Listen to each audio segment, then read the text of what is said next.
Another Bright Spark podcast. Another bright Another bright spark. spark. Another bright spark. Another bright spark. Another bright spark. Another bright spark. Another bright spark podcast. Well, you can imagine you've got a queue of people coming through the door and they kind of look at you to say, the internet's gone down, you're the National Museum of Computing. And I kind of push back and say, well, actually, I think we can run probably 75% of the museum without the internet. Hello and welcome to another episode of the Another Bright Spark podcast. I'm your host, Neale Mile, and today we're at the National Museum of Computing in Bletchley Park with Director of Museums, Jacqui Garrad. Hi, Jacqui. Good morning. Good morning. There's loads I want to drill down into today.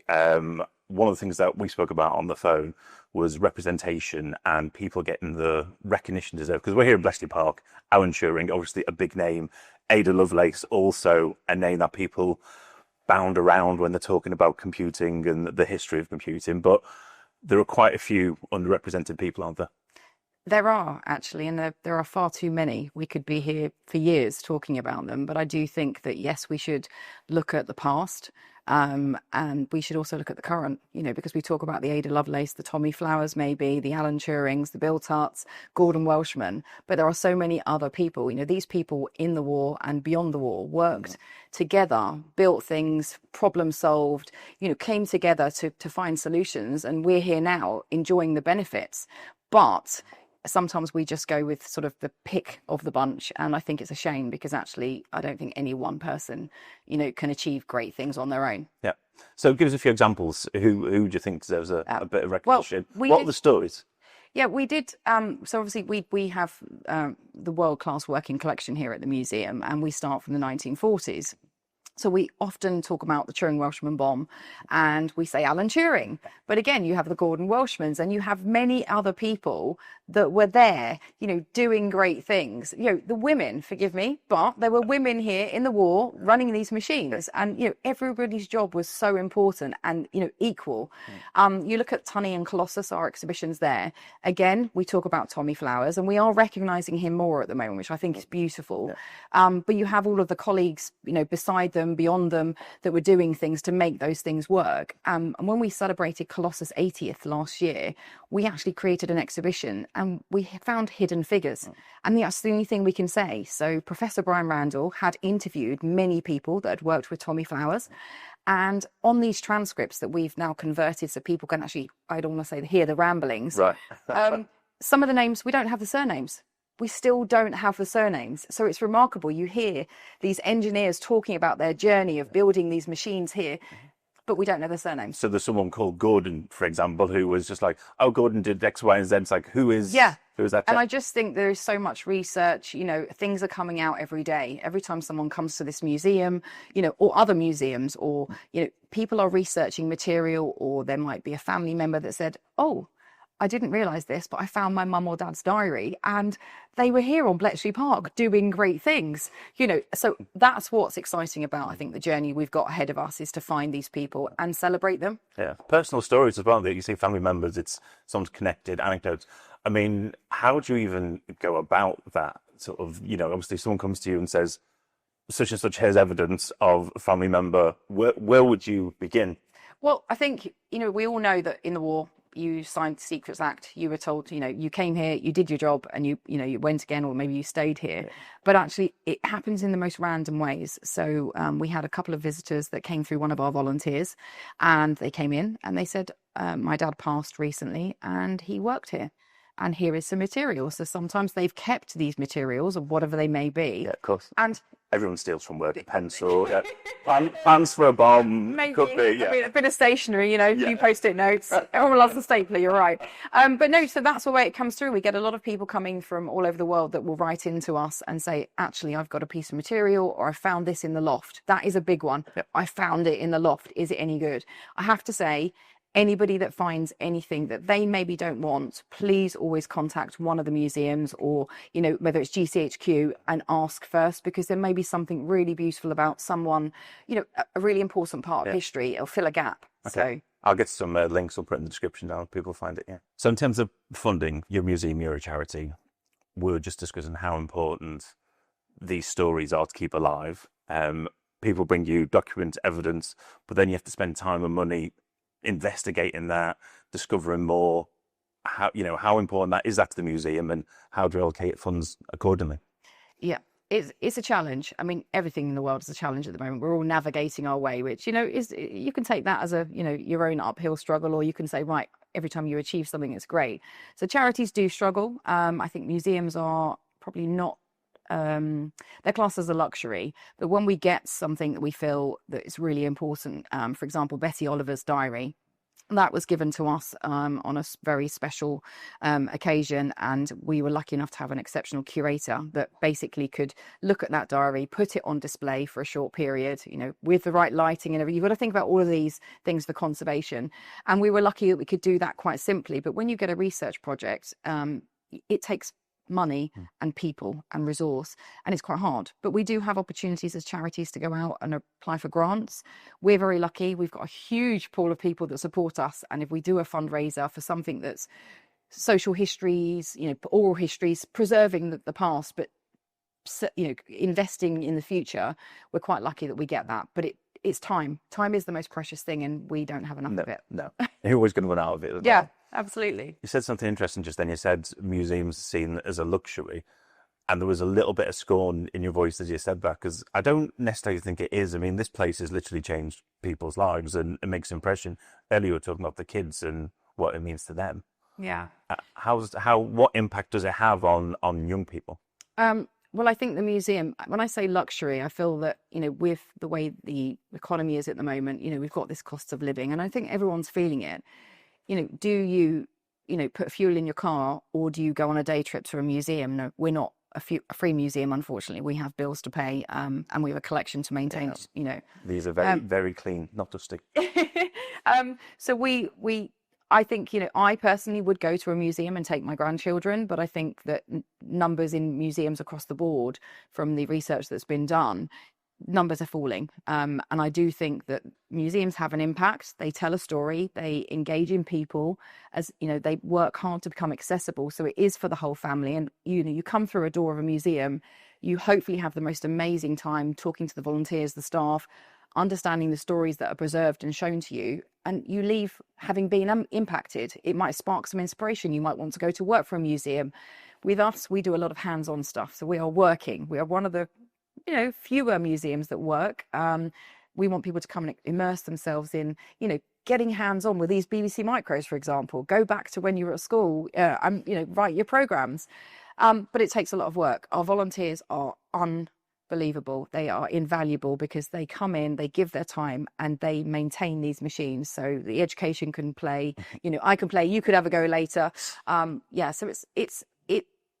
it isn't easy, but I have to say the reward and the impact is worth it. What's your plan to preserve that knowledge? Your volunteers are coming to look after them. How do you pass that on? Is it train as the next generation, or is there a plan in place? Because you said we're all running out of time. Yep. Yeah. Well, I get too morbid. I personally, there is no rhyme or reason, and I think you never know when your time's up. I mean, it sounds awful, but you really don't. So I think just embracing every opportunity. Before the dreadful pandemic, we started a piece, just internally, where we were recording our people, because why did they come to us? How did they get involved? A bit about their past. Obviously, things sort of hit, and we've not quite got back onto that. So for next year, the big project is an oral histories project to basically record as many people that have been in industry, are in industry, or the next generation of people, inventors, the next scientists, mathematicians, computers, programmers, and record them, because I think get them now and record it, because I think people inspire people. So I think if we can share those stories, and we'll make them publicly available for free online. So that's an exciting piece. Oh, that's cool. Yeah. I would have thought you'd have invented some sort of machine that could actually just take all the memories and information and upload it. That'd be the next we are working on that, actually, okay. But I can't tell you any more. You'd have to sign your life away. No, do you know, it's quite funny that people come here and you're like, I've had 2 examples where the internet has gone down. Well, you can imagine you've got a queue of people coming through the door, and they kind of look at you to say, the internet's gone down. You're the National Museum of Computing. And I kind of push back and say, well, actually, I think we can run probably 75% of the museum without the internet. It's the card machines that are the problem. So that's always quite funny to kind of overcome those, situations. But give me some more time, give me a bit more funding. And then we'll do the brain machine. And people, Yeah. a few more people. We could do with a few more volunteers because, again, volunteers come in, they need to knowledge transfer, and we're not moving quick enough. Yeah. It's interesting. The kids coming here and sort of, you know, so people inspire people. All, without exception, all our engineers, we had YouTuber Mendip Mark in, he was the same, Jason, our head engineer, everyone who's involved in tech, it's all inspired at a young age. So for Mendip Mark, for example, it was the repairman came and opened the back of the TV and there's a whole new world in there. Yeah. You know, our engineer, Jason, was inspired by space and you know, pulling parts together like toys and VCRs and that kind of thing. What are examples of kids coming here and sort of going through the ranks of the museum? Oh my God, it's amazing. That's just given me goosebumps, just the thought of it. So the first thing is I think you guys should come for a volunteering day because you've got some skills that we need. We'll come and fix all the VCR. Yeah. But we kind of have, we have a vast range. So we started as a museum that was just working around the collections and the galleries, and then we started to add a lot more hands-on STEM activities. We have this amazing programming, Ambassador Kids Club, where they can, as young as 9, can come in with their families. They get to work with others. They can do robotics, programming. I have to say, some of these kids are so smart. Didn't you say before there was a matchstick coding box and the mum didn't know what was going on? Yeah, we're doing machine learning with matchboxes. So we try and take away from some screen time. So I think going back to the paper-based stuff and, you know, things don't just appear on your phone. So someone's got to scribble it out and, you know, draw on or design what they're going to do. Yeah. Well, how it started off, you go back to the origins, the basics. Yeah. Before the phones, before these, this is what we had. Yeah. And I think if kids can learn this way, then they can learn to develop and then start to program these things. But I have to say, you know, whether it's the Ambassador Kids program or we do a full learning program, it's Sanford awarded, which means that we have got the stamp of approval that we're running a very, very good program. But we have to run our program for the learning, you know, for schools from across the world. So it's not just UK. A lot more girls are coming in, which is amazing. But we run alongside the curriculum, but we use our collection. So you will program on a 1980s machine. You will learn about the history of computer science, or you might want to learn about, I don't know, women in computing, for example. We try and, you know, work those sessions so people can really learn, take something back. So, you know, it's not just a day trip, it's something tangible they can use in their future, or maybe go, I want to be a mathematician or a scientist. So, well, they've got to be introduced in some way. Yeah, and I think we're an addition to education, and we like to support that.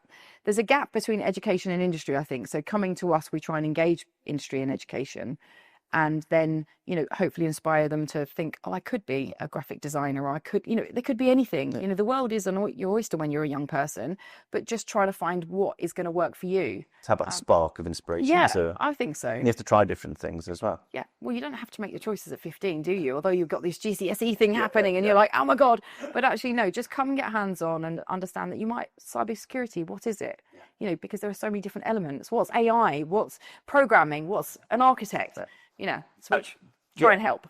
And it's the same exactly the same with some of the engineers that we're talking about. You've got so many different specialisms you can go down, get a taste for everything or something, and then whatever. It's really interesting, engineer, the things that really spark their inspiration. Some people just really get into FPGA, or somewhere it's hardware, or, you know, they just find their niche and just run with it. Yeah. Do you have any connections with education? Do schools come to you? Obviously, the school trips and stuff, but any sort of input on curriculum? Because you guys obviously have the knowledge and could be transferred out.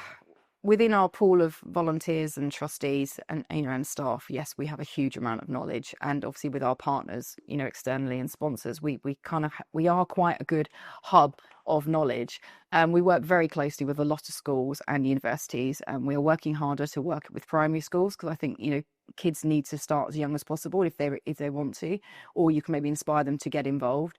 I think the mission, or my personal hope, would be that we would become a centre, not a centre of excellence, but a hub and a go-to where maybe, you know, when you're studying computer science or other subjects, it might be history, you could come to us as a placement and other museums. We could build this collaboration where you get the hands-on experience. On the original machines. And university students, you know, the engineers that you're employing, surely if they came to somewhere here and got physical hands-on experience and something tangible, they had an impact because they restored something or built something or engineered something, that would be my vision for the future, and that's my personal vision. But I think just create opportunities for others, and I think the world become a better place, even if it's only in this kind of bubble. That's a great vision. Yeah. You started here as a volunteer. You're now director. You obviously love it. I do. You do. You can tell that the way you talk about it. What are the origins of the? How did this start off? Obviously, before your time. What was the? So the story that I sort of, or the message I relay is that, you know, our founders, Margaret and Tony Sale, aren't with us anymore, unfortunately. When I first came here in 2012, I got to meet the great Margaret Sale, whose husband was Tony Sale, who rebuilt Colossus with a team. Okay, did not do that on his own. There was a Gordon, a Barry, a Janet. I didn't get to meet Tony, unfortunately. I think he passed 9 months before I joined and came to this wonderful site. And I started volunteering in the shop, and it was open a couple of days a week. And it was they were just a beautiful group of very, very intelligent individuals bringing machines to life, you know, curating exhibitions, you know, as the best they could. The journey for Margaret, I think what she told me, and obviously I spent a lot of time with Margaret personally, is that her and Tony were approached by a group of veterans in the 1990s, I believe, because there was a lot that happened here on the site after the war, with the post office, training centres, BT again at some point as well at the port, on the site. But the journey that she told me is that the veterans said, we need to save this Bletchley Park site. You know, look, various buildings have been knocked down. So Margaret in her 60s with Tony in his 60s. I don't know the names of the veterans. I'm afraid that story's gone. Or maybe not. So I can tell you something later. Okay. But basically, they decided to rally round, and it was a group of enthusiasts, of people that were passionate about saving this, and they basically took care of the mansion and the buildings and, you know, the whole site. And it slowly evolved. Things, you know, social medias came out. I think the trust board at Bletchley Park, or for the whole site, grew. And it just evolved. And I mean, look at it now. The Bletchley Park Trust site is absolutely remarkable. Their exhibitions are amazing, and we're on the same site. And the National Museum of Computing is just so far forward now. We've still got a lot of work to do. So yeah, I think the journey started with just a group of people saying, this has got history, we need to save it. So, and people love talking about the Second World War. That's to be favourite topic of conversations. So any relation to that, latch onto and try and. There's other stuff we can talk about around that as well. I mean, I just think it's remarkable, though, don't you think, that, you know, I think my age group, you know, late 40s, you know, we think about, God, how long have we got to retire? But at 65, 70, I would hope that maybe I had and I was volunteering. Yeah. But they came here to start here. So Tony's off on I always say off on a tangent, you know, going off to find parts to build a Colossus here in this world's first purpose-built computer centre, Block H. And Margaret is, you know, God knows what, sweeping the floors, making tea, touring people for a pound. I wish I was here. I missed it, but we are the custodians of Margaret and Tony's collection. We have been bequested not only Colossus, but all of their life's work. So again, this is a massive archive project that we need to fundraise to do, but I'm hoping that there'll be some beautiful stories in there that we can tell. Yeah, to be proud. I mean, you were telling me before about some of the people coming through and the volunteers now who've gone into engineering, and that's just inspirational. Yeah. So that you're keeping the legacy alive. It is, yeah. What are the next couple of years look like? Oh, someone asked me this a year or two ago, actually on a recording. What does the next 2 years look like for this museum? Well, in the last couple of years, we've become a nationally styled accredited museum. We have successfully refurbished quite a vast amount of the museum, which wasn't easy. We would like to grow our offerings, so for all audiences, focus more on our accessibility, because again, I think you've got to focus on the accessibility of not only the building, which is quite challenging, being a World War II listed building, but again, bringing in more people. So our education program is very, very popular, but I want to keep that momentum going. I'd like to work harder to bring, or I say I always think it's my museum, it's not my museum, but to grow the audiences, but also make sure we're accessible for those that don't have the funding to come into the museum. We work a lot with industry. I would like to say that in the next couple of years, we would have an engineering workshop, which is funded, and it becomes a place where not only do we support industry, other museums and education, but it's also a bit of a maker space. So this would be to help other museums restore a kit and equipment they've got in storage. you working with university students or college students to actually work with the volunteers. Become a great resource in as well. That would be a central hub, and I think engineering is a really important part. But obviously some of these machines might need to be restored, but then they might need some programming or software with it, so it kind of keeps evolving. We've got a whole storage unit full of stuff, and it would be great to have it here, but actually open it up to people, give them skills whilst restoring. So that would be amazing. We're okay. The visitor numbers are good. I hate to say that because I feel, but we've worked really, really hard to grow. We want to keep growing our pool of staff in our team because, again, the heritage industry is not easy to work in. It really isn't. But I think if you find the right people with the right passion and drive, it really is an opportunity. Yeah. So we've got a great trust board, a huge trust board actually now. We've got 10 on the trust board, and they've all got really diverse skills, and they've got experience, which helps, because they've got a passion or a drive for what we're doing. It used to be survival, that would have been my answer, but I think we're beyond survival mode now. We've got strong foundations, and I would like to just make sure that everybody in the world knows that we exist and gets the opportunity to visit physically or virtually. So you get a lot of people who are passionate, a lot of people who are going to come because they love computing, they love engineering, they're really interested.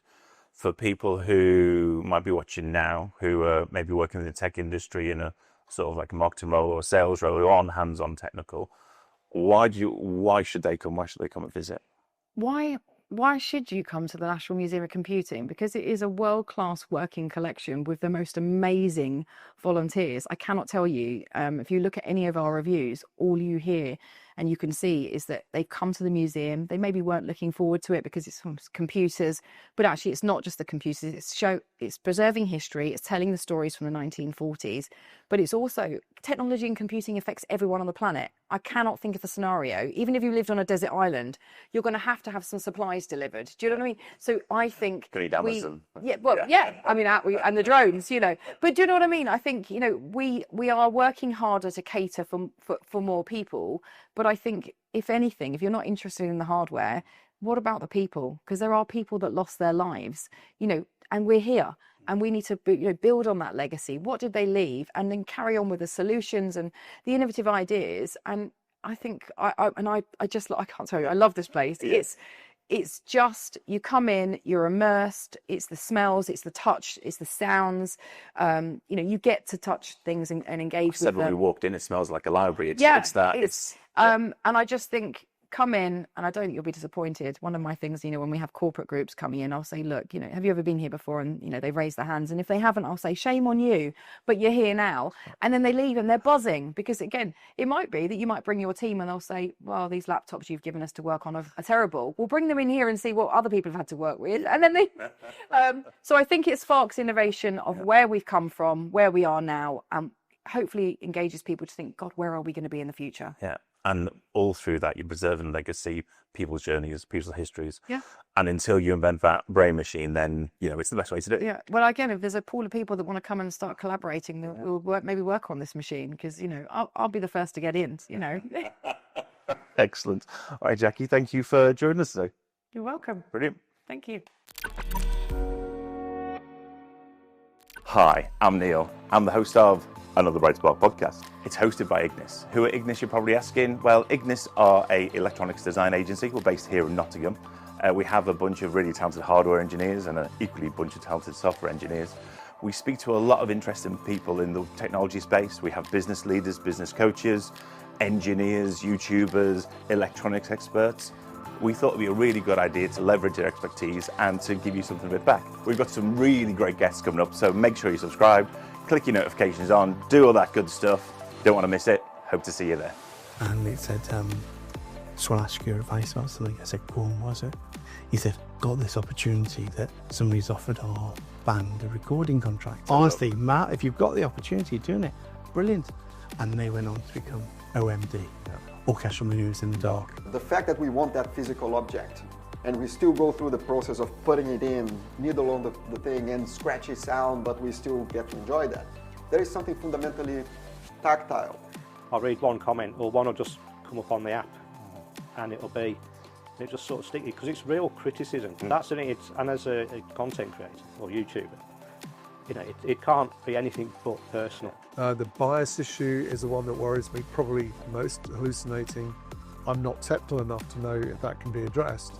But the bias issue does worry me, because at the end of the day, how are you going to remove that from AI? We used to say it would be 3 to 4% of the graduating class at university might think about doing entrepreneurship, and only half of them, if that, would try. Now you've got 25-30% of a class thinking about it.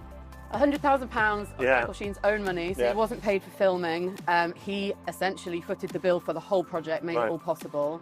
And he bought on the secondary debt market £1 million of consumer credit and then wiped it off. So that was, we started off calling it kind of the debt heist. That was sort of an early working title. And what you end up is a battle of the bots. You've got them using AI to try to do something, and me saying to my AI. So suddenly we've now got bot wars, AI bot wars. Hosted by Craig Charles. Exactly. We have some great guests with some amazing stories coming up. You don't want to miss out. If you've got an idea of a guest for us, let us know in the comments below. Otherwise, make sure you're subscribed. You really don't want to miss it. Thanks for watching.